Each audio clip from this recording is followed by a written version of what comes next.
So first, if folks want to get involved in the program, they can check out the resources we have online at FedSim. CDM is multiple phases. The first phase, what we're focused on right now, is tools and services to know what's on your network, know how it's configured, and know whether it's vulnerable. Okay. That's a critical baseline of knowledge that all departments and agencies need to have. The second phase is going to look at user privilege and user account management. Okay. So we see a lot. US CERT and the NCIC are also a part of my organization. We deploy to a lot of incidents, and we see a lot that the bad guys get in from an unpatched vulnerability, a phishing email, you name it, and then they move laterally and take over a regular account. So phase 2 is really going to help us manage that part of the security equation.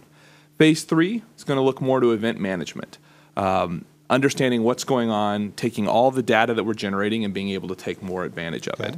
And then, I look forward to the future. There will be a phase 4. We'll keep building on this, tackling the problems as they come.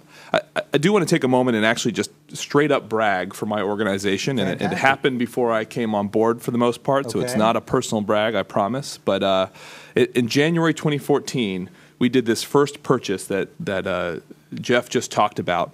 It was the quickest move from BPA issue to award in FedSim history. It was the largest commodity buy against that particular GSA schedule to date.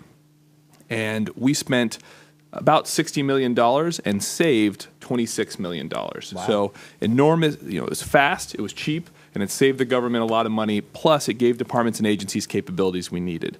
And that was the sort of quick hit. That was for departments and agencies that were mature and just needed some tool licenses.